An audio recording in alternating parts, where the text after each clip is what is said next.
ప్రీతి issue.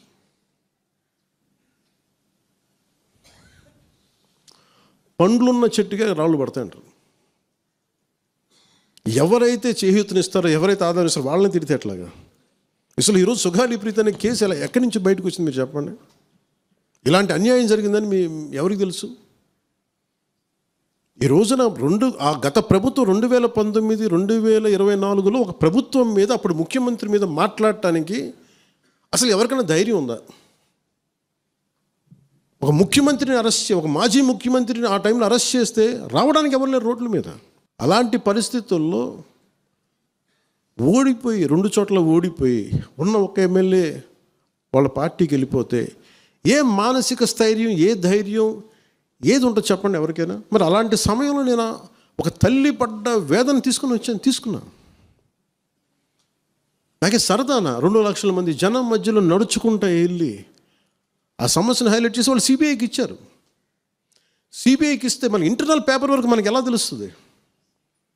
Internal paper work వాళ్ళు ఇస్తే వాళ్ళు ఏంటంటే జీవో రిలీజ్ చేశారు. మా దగ్గర నుంచి వెళ్ళింది కానీ ఎక్కడికి వెళ్ళాలో అక్కడి నుంచి ప్రొసీడ్ చేయాలి, అక్కడ ఆపేశారు.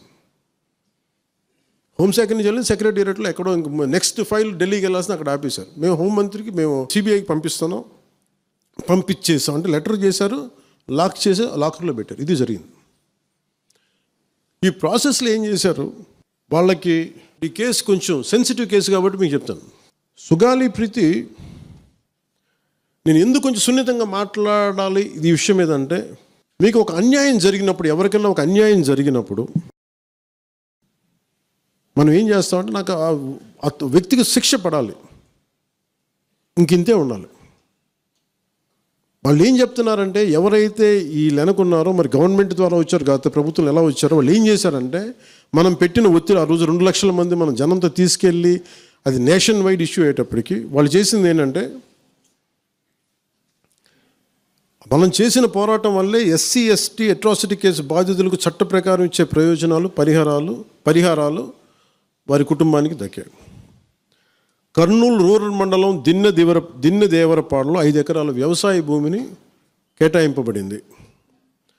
ఆ గ్రామం కర్నూలు నగరానికి 9 కిలోమీటర్ల దూరంలో ఉంది.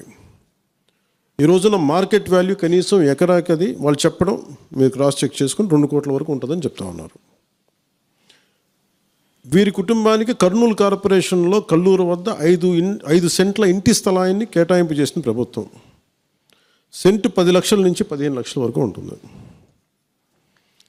పాప 2 తల్లిదండ్రులకి రెవెన్యూ శాఖలో జూనియర్ అసిస్టెంట్గా ఉద్యోగం ఇవ్వడం అయింది. ఇది కాకుండా ఇది మన పోరాటం వల్ల ఒత్తిడి పెట్టడంలో వచ్చినాయి.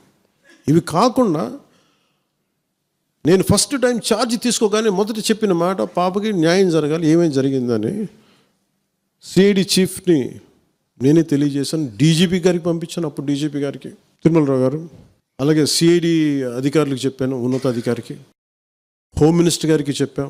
ఇవన్నీ చెప్తే పోలీసు సిఐడి వాళ్ళు చెప్పింది ఏంటంటే, అసలు అప్పట్లోనే ఎవరైతే దీని వెనక కుట్ర వెనక ఉంది ఇవన్నీ చెప్తున్నారో ఏ డిఎన్ఏ తారుమారు చేశారు. ఎలా తారుమారు చేసి ఉండాలి? ఈ ఒత్తిడిలో వీళ్ళకి భూములు అవి ఇవి ఇచ్చేసి,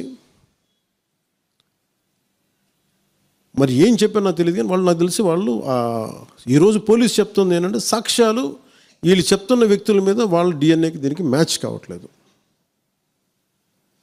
ఇది వాస్తవం. కోర్ట్స్ ఏం చేస్తాయి, పోలీసు ఏం చేస్తారు, దీన్ని కూర్చోబెట్టి. ఎందుకు చెప్తున్నానంటే, ఇది వివేకానంద రెడ్డి గారిని చంపేశారని తెలుసు అందరికీ. ఎవరైతే చేస్తున్న నిందితులు ఉన్నారో వాళ్ళు ఒక్కొక్కరుగా చంపేస్తున్నారు వాళ్ళని. మరీ గత 5 సంవత్సరాల్లో ఇట్స్ ఎ క్లాసిక్ కేసెస్ ఇవి. ఈ ప్రక్షాళనకే పూనుకున్నాం మనం. ఇది ముఖ్యంగా మన ఎమ్మెల్యేలకు కానీ, మీరు ఎంపీస్, యాజ్ అన్ ఎంపీస్ మీకు కూడా, మీరు ఈ కేసెస్ మీద మీరు రేపొద్దున అసెంబ్లీలో గళమెత్తాలి. మీరు తప్పదు. ముఖ్యంగా లా అండ్ ఆర్డర్ వీళ్ళు అందరూ తప్పించుకుంటూ వెళ్ళిపోతే ఇట్లా ఒక సోషల్ అన్రెస్ట్ వస్తుంది దీనివల్ల. అంటే వ్యక్తికి ఒక నేరస్తుడు చేసిన ఒక కులానికి చెందుతాడు, ఏదో ఒక నేరస్తుడు, మనం ఏం చేయలేము దానికి. ఇందాక అరుణ చెప్పినట్టుగా ప్రతి ఒక్కరు ఏదో కులానికి చెందాలి, వేరే దారి లేదు మనకి. మనం వేరేలా పొట్ల ఏదో కులానికి చెందాలి. కానీ తప్పు చేస్తే కూర్చోబెట్టి పలానా టక్కమైన ఒక మాట అనేస్తారు. పలానా ఎక్స్ చేసాడు అన్నావు, పలానా కాస్ట్కి చెందిన వాడు చేసాడు అంటారు. అసలు ఇంత కాస్ట్ ఎక్కడి నుంచి వచ్చి తెలియదు క్రైమ్కి. సో అందుకని మేము బీయింగ్ లీడర్ నేను చాలా సెన్సిటివ్గా మాట్లాడాలి. మరీ నేను మిగతా వాళ్ళు గబుకుని మాట్లాడేసి గత ప్రభుత్వ నాయకులు మాట్లాడేసి వెళ్ళిపోవచ్చు, ఈజీ అది. కానీ నేను అలా మాట్లాడకూడదు. దట్టు నేను ఇప్పుడు డిప్యూటీ సీఎం పదవిలో ఉన్నాను కాబట్టి నేను చాలా ఒళ్ళు దగ్గర పెట్టుకుని మాట్లాడాలి. అందుకని ఇవన్నీ మీరు ఒక్కసారి దీంట్లో కూడా ఆ పాపకి న్యాయం జరగాలి, దోషులుంటే శిక్షింపబడాలి, దాంట్లో అసలు ఎప్పుడు లేదు. కానీ ఇలా ఒత్తిడి పెట్టాల్సిన వారికి కూడా నా విన్నపం ఏంటంటే, మీరు అసలు ఈ కేసు ఎవరి వల్ల బయటకు వచ్చింది మీరు చెప్పండి. సో మా త్రికరణ శుద్ధిని, మా చిత్తశుద్ధిని మీరు తక్కువ ఎంచిన. ఇక్కడ కేసులు వాళ్ళు కూర్చోబెట్టి నేను వెళ్ళి సాక్ష్యాధారాలు నేనేం క్రియేట్ చేయలేను. అక్కడ గత ప్రభుత్వం చేసిన తప్పులు కొనేసారు వీళ్ళు చాలామందిని.